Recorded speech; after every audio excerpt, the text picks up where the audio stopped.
მთავარი. ამბროლაურში წყალმომარაგების სისტემის რეაბილიტაციის პროექტი დაიწყო. პროექტის ფარგლებში დაგეგმილია წყალმომარაგების ქსელის და მაგისტრალური მილის მოწყობა. რეაბილიტაცია ჩაუტარდება წყლის რეზერვუარებს. პროექტის დასრულების შედეგად 4200-მდე ბენეფიციარი 24 საათიანი წყალმომარაგებით იქნება უზრუნველყოფილი. პროექტის ფარგლებში 4000 აბონენტს 24 საათიანი წყალმომარაგება მიეწოდება.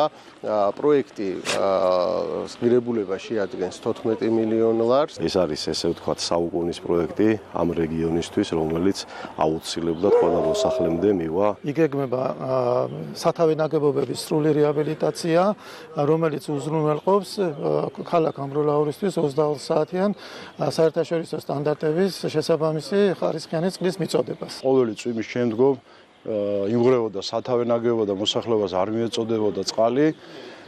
გაერთიანება წყალმომარაგების კომპანიამ დღეს უკვე დაიწყო შესაბამისი პროექტი, რომელიც ითვალისწინებს გამწვადი ნაგებობის მთლიანად მოწყობას.